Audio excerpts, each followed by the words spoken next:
우리가 초도에도 얘기를 했는데 평택을 재보선 정말로 이제 재밌게 흘러가고 있는 건데 일단은 단일화 가능성은 많은 분들이 없다고 보시는데 우리 김준일 평론가의 생각은 좀 어떤지 궁금합니다. 이게 그러니까 이 단일화가 일단은 보통 이제 이루어지는 시기가 후보 등록.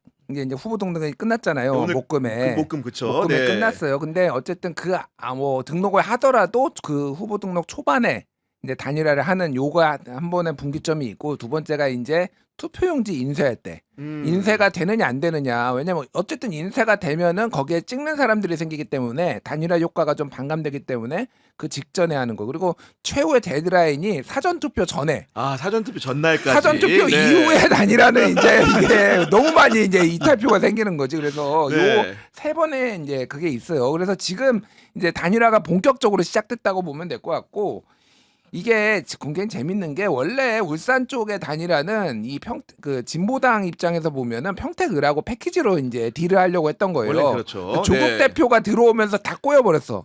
김재현 대표가 그렇게 화를 내는데 나 이유가 있는 거야. 그러니까 머릿속에 구상이 구상 있었는데 있는데 이렇게 화가 나는 거지. 그러니까 그래서 지금 이게 2호 단일화 울산의 단일화 논의가 이게 중앙당 차원에서 이루어진 게 아니라 지역에서 급해가지고 지역에서 하면서 정확하게는 시장만 한 게 아니라 구청장도 같이 지금 여도를 다 돌리기로 네. 했어요. 근데 이제 거기에서 진보당에 나오신 분들이나 이런 분들이 좀 자신이 있다라고 하더라고요. 얘기 들어보니까 생각보다 거기에서 왜냐면 이제 공장들이 있고 그런 민주노총 지지를 받기 때문에 오히려 여도 돌리면 이길 수도 있다. 네. 민주당 우리가 세는 작아도 뭐 이런 상황이라서 어쨌든 한번 이제 단일화를 해서 이제 그렇게 되면은 어쨌든 단일 후보가 그 동구청장 뭐 북구청장 뭐 이런 데 그렇겠죠. 이길 가능성이 네네. 높거든요. 그런 상황인데 요게 나비 효과가 뭐냐면은 이러면은 이제 평택에서 김재현 후보가 단일화를 당장 안 해도 되는 만약에 북구가 가장 그러니까 울산이 가장 핵심이었는데 안 해도 되는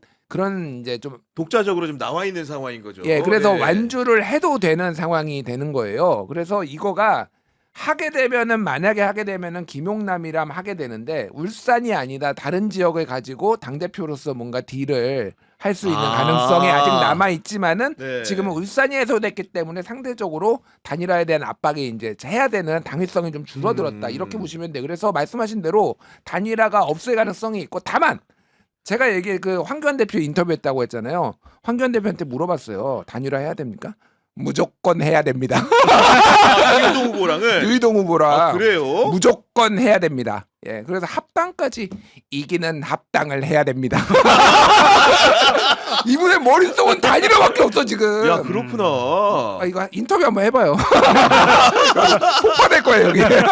여기는 카톨릭의 평화 정신을 많이 발휘하기 때문에 하는 거지만 저희 방송이 그럴 수 있는지는. 그래서 네. 단일화에 대한 욕구가 굉장히 강해요. 뭐 속된 말로 단일화해서 광파하겠다라는 걸로 보여요. 제가 보기에 아니면 본인이 후보가 되겠다라는 뭐 맞아요. 생각을 네. 했을 수도 있는 거고.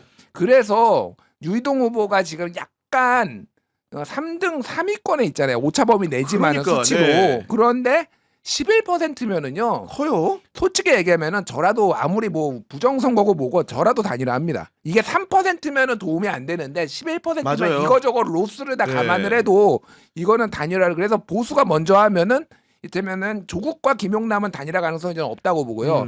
김용남과 김재현이 단일화를 할 수도 있겠다. 야 근데 우리가 그 측면에서 제가 지금 주안점을 또 저도 보는 건데 기본적으로 극우가 움직이잖아요. 네. 우리 진보당이 참을 수가 없습니다. 그렇죠. 이런 상황들을 황교안이 유이동과 합치면은 우리도 역사적 사명과 숙제가 있는 정당이기 때문에 민주당과 뭔가 합쳐야 돼 말아야 돼를 고민할 수밖에 없을 것 같아요. 그러니까 가정의 가정을 네. 해야 하는 상황이긴 한데 아까 말씀하셨던 것처럼 황교안 후보가 유이동 후보하고 단일화를 해서 만약에 접전 상황으로 오차범위 안으로 들어간다고 하면 그때부터는 상황이 달라질 거고 그럼 김재현이 움직일 거고 김재현이 움직여서 만약에 단일화를 한다. 그 다음 상황도 가정할 수 있을 것 같아요. 단일화를 한 다음에 여기서 단일화는 민주당과의 단일화를 한다라고 가정을 한다면 김용남 후보와 조국 후보 간에 표쏠림 현상이 생길 수도 있겠다.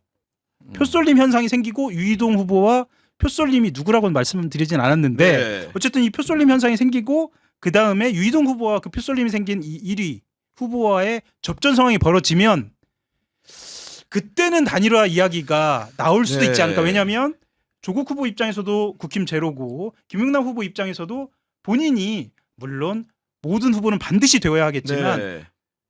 지금 이 상황에서 자기가 물러나지 않으면 국힘이 되는 상황이다라고 하면 단일화를 하지 않, 그러니까 단일화 필요성 본인도 느낄 거거든요. 그러면 그런 상황에서 지금 말씀드린 건 가정이지만 단일화 압박이 분명히 있고 가능도 하다.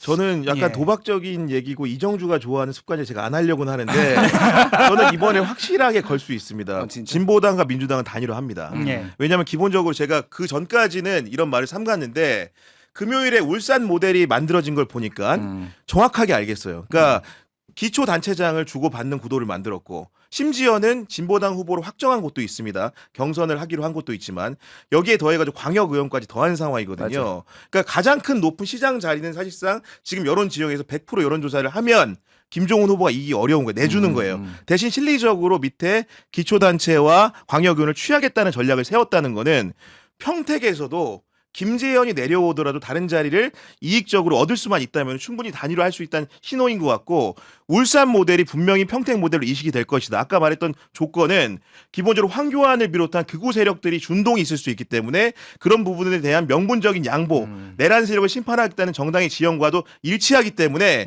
명분적으로도 되고 실리적으로 되기 때문에 저는 진보당이 민주당하고 단일화를 한다고 봅니다. 어떻게 생각하십니까? 네. 그러니까 제가 말씀드릴게요. 먼저 네. 할게요. 예. 역시 구교영이 고스톱 쳐서 진행자 자리 얻은 거 아니네.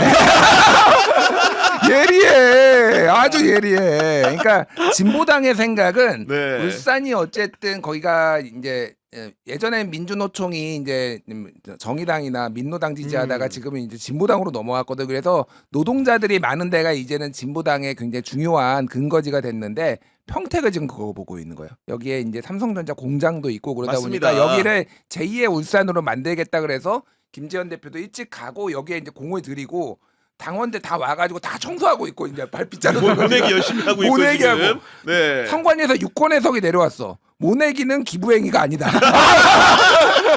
그리고 열심히 해도 돼. 다들 노안하고 있어 지금 진보당. 그 정도로 공을 들이고 있는 이런 상황이에요. 그래서 말씀하신 대로 여기서 이제 진보당이 그동안 해왔던 역사를 보면은 진짜 바닥에서부터 기초 의원부터 하나씩 당선시켜가지고 장기 플랜으로 가거든요. 맞아요. 그래서 네. 그 방식으로 갈 가능성이 상당히 높아요. 네. 그런 생각이 좀 들었단 말씀 드리는 거고 이거 여담인데 이번에 국회의원 재보선 출마하시는 분들 재산이 공개가 되는데 야 우리 평택을에 부자 후보들이 많이 몰렸습니다. 우리 김용남 후보 재산 예. 127억 원, 우리 조국 후보 재산 56억 원, 우리 김준일 평론가님 인터뷰하신 황교안 후보 50억 원을 소유하신 분인데 이렇게 부자들이 평택에 몰린 이유 뭘까요 대체? 네. 그걸 왜 저한테 물어보시죠? 사실 이것도 여담입니다만 네. 김용남 후보를 제가 동네 커피숍에서 마주치거든요. 아 동네 커피숍이요? 예, 동네 커피숍 마주치는데 아마 종로 쪽 주민이신 것 같아요. 원래 경희궁의 아침인가 어디 근처에 좀 사시는 맞아요. 것 같아요. 그 동네 느낌에. 살아요, 지금. 예. 그렇게 혹시 디테일하게 들어도 되나요? 그런데 그런데 뭐, 예. 예. 그런데 그때는 100억대 제가 그냥 든 생각입니다. 김용남 후보가 나처럼 이 근처에 빌라에 사나 보다 그런 생각을 했었죠. 아니 127억이라니. 이거 저는 깜짝 놀랐습니다. 왜 거기에 살까라는 생각은 좀 했습니다. 여기에 출마 생각이 있나? 저는 그때는 그런 생각이 했었어요. 정치 1번지 종로에서 혹시나 출마 생각이 있는가 예, 생각을 예. 그런 했다는 생각 좀 거고. 했던 게 네. 있어요. 그 뭐 여러 가지 이유가 있는데 어쨌든 김용남 후보 최근에 그 프레시안 보도 따르면은 20년 전에 샀던 토지를 22년 만에 팔았는데 그게 이제 농지로 샀다가 용도 변경을 해가지고 시세 차익이 한 50억 정도 뭐 됐다. 그거 가지고 이제 약간의 잘 몰라요 사람들이 근데 생각보다 이게 화제가 안 그러니까 됐더라고. 뭐 의혹 제기를 한 거죠 쉽게 얘기하면. 예전에 네. 선거 때 뭐 의혹제라기보다는 그냥 팩트가 그대로 나온 거고 그래서 22년이나 보유해가지고 판 거를 가지고 뭐라고 하냐 세금 다 냈다는데 뭐 이렇게 보시는 분들도 있고 왜 농지를 용도 변경을 해가지고 어떻게 용도 변경을 한 거냐 거기에 이제 그래서 무슨 건물 같은 거 뭐 낮은 건물 같은 거 들어와서 팔았대요. 그래서 뭐 재테크에 이분이 경제 또 주식 전문가예요. 그러니까 소액주 책도 증명 내고, 책도 쓰시고. 책도 내고 그러니까 뭐 돈 많은 거는 그렇고 황교안 후보는 대통령 권한대행까지 하신 분이에요, 이분이. 예, 그러니까 이분이 이 정도 50억 지체 높은 어른이라 좀 있어야 된다. 50억은 네. 있어야지. 근데 조국 후보 56억은 원래 이 집안이 조합 좋잖아요. 그러니까, 네. 여기에 웅동하고는 포함 안 된 거죠 지금. 제가 왜 듣고 말아요? 아니 그냥 궁금해서. 보면은 황교안은 제일 우호적이야.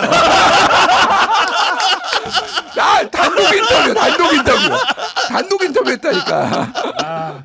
아 그런 생각이 드는 건데 우리 김용남 후보라도 방송 같이 좀 많이 해보셨잖아요. 아, 용남이 형이라고 네. 내가 농담으로 그냥 저는 사실 근데 제가 진행도 하고 있고 그래서 누구하고의 뭐 친분 관계 이런 거를 네. 내세우거나 그러진 않는데 뭐 다 뭐 잘 지내죠. 그러니까요. 네. 어쨌든 간에 이번 재보선과 지방선거 중요한 거는 인물이 나는 선거라는 거예요. 광역단체장을 했던 사람들이 차기 대선에 이른 경우가 많았기 때문에 그런 점을 좀 보게 되는데 일단은 첫 번째 드리고 싶은 질문이 범여권에 나와 있는 후보들 중에서 이번 선거 결과에 따라서 가장 체급이 높아질 수 있는 사람은 개인적으로 누구라고 생각하시는지 궁금한데 우리 김준일 평론가님 번뜩 떠오르는 사람 누굽니까?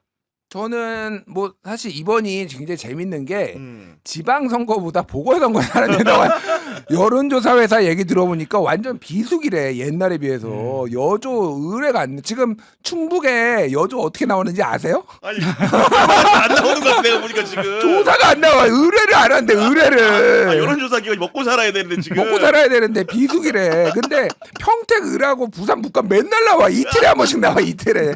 그러니까 그만큼 여기가 뜨겁다라는 거는 이게 반영이 돼. 그래서 저는 한동훈 얘기 많이 했으니까 조국이죠. 조국. 아 만약 여기서 이겨버리면 조국이 이기면은 여기에서는 확고하게 어쨌든 범민주 네. 진보 진영에 무시할 수 없는 이제 차기 대선 주자 중에 한 명으로 완전히 인정을 해야 되고 아하. 합당 논의도 네. 비싸게 팔 수 있어요. 그럼 그러면. 내가 너네 이긴 거 봤지 앞으로 잘해야 돼 이렇게 되는 거니까요. 그러니까요. 예. 네. 그리고 차기 이제 당 대표가 할 텐데 그거를 이제 정청래 대표가 합당을 음. 할 가능성은 없고. 근데 차기 당 대표도 무시할 수 없다 그 지분을. 아 그런 의미에서 아마도 이제 조국과 한동훈을 좀 이렇게 체급이 올라갈 분으로 만약 결과에 따라 이긴다고 한다면 보신 거고 우리 하영 기자님의 선택은 누구십니까? 저기 조국이라고 적었죠. 아, 그런데 같이 적으셨군요. 예, 네. 근데 말씀하시는 순간 딱 일단 1번 조국이라고 썼는데 그 옆에 제가 어떤 이름을 써놨냐면 이광재라는 이름을 써놨어요. 아 네. 이광재. 예. 이광재. 사실은 지금 언론지상에서 지금 사라진 상태예요. 그런데 정말 사라졌느냐? 저는 이광재 전 지사, 전 의원이 정말 선거를 잘한다라고 보여지는 게 본인은 지역 안에서 이재명에 관련된 이슈로 지역 선거를 지금 하고 있거든요. 지금 현재 스코어로 봤을 때 배지를 달고 돌아간다. 그러면 지분을 요구할 수 있는 정청래 쪽에도 요구하고 이재명 정부에도 요구하고 할 수 있는 양쪽에 동시에 뭐 요구할 수 있는 사람이다. 사람이 누구냐 하면 이광재고 사실은 하남갑이라는 경기 지역 의원이라는 이 효과도 무시 못하겠다. 또한 강원지사 강원 지역에 후광까지 업고 있다. 아 양보를 했다는 측면에서. 했으니까, 네. 그리고 이번 국면에서 양보도 했다라고 봐야겠죠. 네, 그렇다는 측면에서는 조국 후보뿐만 아니라 이광재 지사도 충분히 주목할 만하다. 물론 포트폴리오 조금 더 하자면 저는 이제 오늘 한겨레 신문에 송영길 대표 인터뷰가 나왔거든요. 맞아요, 나왔어요. 예. 송영길 대표가 평택을에 처음에 그것도 엊그제입니다. 엊그제 원균을 이야기하면서 사실은 김용남 후보를 지원하지 않았습니까? 이때 반응이 어땠는가를 들여다 보면은 사실 송영길 후보의 물론 이제 지분이 있습니다만 이 발언권보다 훨씬 더 많은 주목을 받았다는 생각이 들고요. 오늘도 민주당의 전략에 대해서 얘기를 했어요. 맞아. 예. 본인 지역에 대한 전략이 아닙니다. 민주당 전체의 전략을 얘기하고 수도권 있어요. 전략도 아니에요. 네. 전체에 대한 전략이 이재명 정부의 성과를 가지고 가야 한다. 지금처럼 내란 심판으로 가서는 안 된다라는 전략을 이야기할 정도의 지분을 본인이 주장하기 시작했다라고 하는 것, 이건 좀 주목할 필요가 있을 것 같아요. 저는 개인적으로 만약에 이번 선거에서 승리한다면은 전재수 후보가 사실은 일약 사실상 스타덤에 오르지 않을까 생각이 드는 거고 지금까지 민주당의 정체성을 가지면서 부울경이라든가 영남권의 이제 지역적 토착 기반을 둔 분들이 대선 후보가 됐고 당선이 됐거든요. 뭐 노무현 대통령, 문재인 대통령, 이재명 대통령도 그러했기 때문에 그런 기준적인 면모에서 보더라도 이번에 부산시장의 전재수 후보가 당선이 된다면은 일약 대선 후보로 올라가지 않을까라는 생각을 개인적으로 좀 하고 있는데 개인적으로 하나 더 말씀드리면은 김부겸 전 총리가 김부겸 후보가 뭐 연세도 좀 있으시고 하지만은 대구를 이겼다라는 거는 그거는 민주당 완전히 역사에 한 번도 없었던 일이에요. 새 역사에 쓰는 거기 때문에 예, 부산하고 울산하고 경남은 다 이겨봤어요. 어쨌든 이겨봤던데 또 쉬운 선거는 아니지만 다시 얘기하면 대구를 이긴다고 하면은 이제 뭐 이렇게 당원들의 지지가 높지가 뭐 인기가 많지는 않지만은 이제 굉장히 당에서의 목소리가 어마어마하게 세질 거예요. 그러니까 이번. 맞아요. 예, 그리고 예. 제가 이제 김부겸 후보나 전재수 후보 인터뷰를 해봅니다만은 두 분은 여러 후보들 중에서도 단연달변이에요. 그렇죠. 말씀도 너무 맞아요. 잘하시고 순간적인 대처 능력도 너무 강하고 지역에서도 기죽지 않고 막 이렇게 공수전환을 하는 모습들을 보면은 능수능란하다. 근데 다만 저는 그런 점 능수능란한 점이 나중에 발목을 잡을 수 있다는 생각. 왜냐면 우리 국민들은 또 너무나 능수능란한 사람들을 거리를 두는 경향이 또 있거든요. 그렇기 때문에 그런 부분들을 일부러 좀 실수하고 일부러 좀 말도 좀 절고 이래야 되지 않나라는 생각을 개인적으로 좀 하게 되는데 우리 하어영 기자가 일부러 접니다. 그래서 이게 아이고, 아이고. 웃기려고 지금 보니까 모두의 술책이었어요 지금 보니까. 예. 아니 그러면 반대로 만약에 이번 선거를 통해 가지고 패배하게 되면은 이 사람은 정말로 나락간다. 뭐 여든 야든 간에 그런 사람 누구라고 생각하십니까? 뭐 이미 한 반쯤 가 있는 김영환 지사라든지 수사 받으셔야 돼서 죄송합니다. 그러니까 대충 한 반에서 3분의 2쯤 가 계신 분들이 꽤 있어요 지금. 있는데 타격을 좀 받는 분이 오세훈 시장 같아요 제가 보기엔. 오세훈 시장. 네. 오세훈은 서울시장 선거에서 접은 일이 없어요. 그렇지. 예. 직업이 서울시장이니까. 직업이 네. 서울시장이고 뭐 다른 선거는 당대표 선거도 2번 나와서 지고 국회의원 선거도 고민정 의원한테 지고 막 다 졌단 말이야. 서울시장은 불패야. 그리고 이겼던 사람이 장관, 총리, 당대표예요. 그렇네. 예, 강금실, 한명숙, 박영선, 송영길 완전히 민주당의 거물 킬러야 그러니까 이게. 맞아요. 예. 예.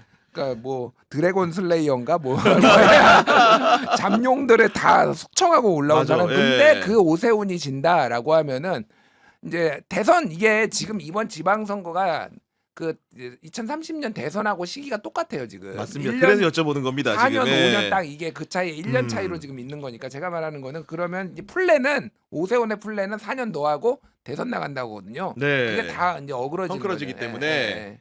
우리 하영 기자님은 만약에 패배하면 가장 힘든 시기를 보낼 사람이 누구라고 생각하십니까? 저는 지금 아이러니한 상황인 것 같아요. 국민의힘에는요. 그래서 저는 지금 떠오르는 인물이 없는데 왜 없냐면요. 국민의힘에서는 누가 져도 이후에 이제 보수 전체적인 정계 개편 국면에서 역할들을 찾아갈 거예요. 네. 그렇기 때문에 오세훈 시장도 만약 이번에 졌다고 해도 사실 지금 오세훈 시장이 유승민 전 의원하고 손을 잡은 것도 마찬가지고 이후에 도모할 수 있는 기회가 있다라고 보여집니다. 그런 측면에서 사실은 한동훈 전 대표 같은 경우에 저는 가능성이 있다라고 본 거고요. 아이러니하죠. 지면 모두 사라질 것 같은데 사실 누구 때문에? 장동혁 때문에 장동혁 네. 대표 덕분에 모두가 제기할 수 있는 발판들은 아이러니하게 좀 있지 않느냐라는 생각을 좀 합니다. 저는 개인적으로는 아까 이제 조국 후보가 이기면 뭐 당연히 대선 후보급으로 자리를 확보한다 했지만은 이번 선거에서 지면 가장 어려워질 사람은 조국 후보가 아닌가. 왜냐하면 기본적으로 매치업 구도 자체가 김용남 후보가 아무리 뭐 이렇게 매불쇼에도 많이 나오고 이렇게 인기가 있다고 하더라도 조국 후보랑 그 개인적인 그런 인물 경쟁력에서는 한참 뒤진다고 보는 게 맞거든요. 일단 그런 후보한테 지는 거기 때문에 상당히 큰 타격을 입을 것 같고 더군다나 당이 지금 풍전등화의 위기잖아요. 왜냐하면 당대당 통합을 한다고 했다가 사실상 민주당으로 무시를 당한 상황이고 당의 모든 전력 의원들을 모아가지고 평택 곳곳에 이제 이렇게 선거운동을 하고 있는데 진다? 아마 당의 구심점이 사라질 거기 때문에 순식간에 오히려 통합은 더 빨라질 수도 있을 수 있다 민주당에 그런 상황이 올 수 있기 때문에 조국 후보가 이번 평택을의 그 성패에 대해서 가장 영향을 받을 사람이 아닌가 개인적으로 생각이 좀 듭니다. 네. 네. 아니, 뭐 저도 동의하는 바예요. 근데 조국 얘기를 앞에 했잖아. 원래 뭐 주식도 그런 거 아니겠습니까? 이게 오르거나 내려가거나 둘 중에 하나죠. 그러니까, 예. 가장 강력한 영향력을 가진 사람. 떡상 네. 아니면 떡락이죠.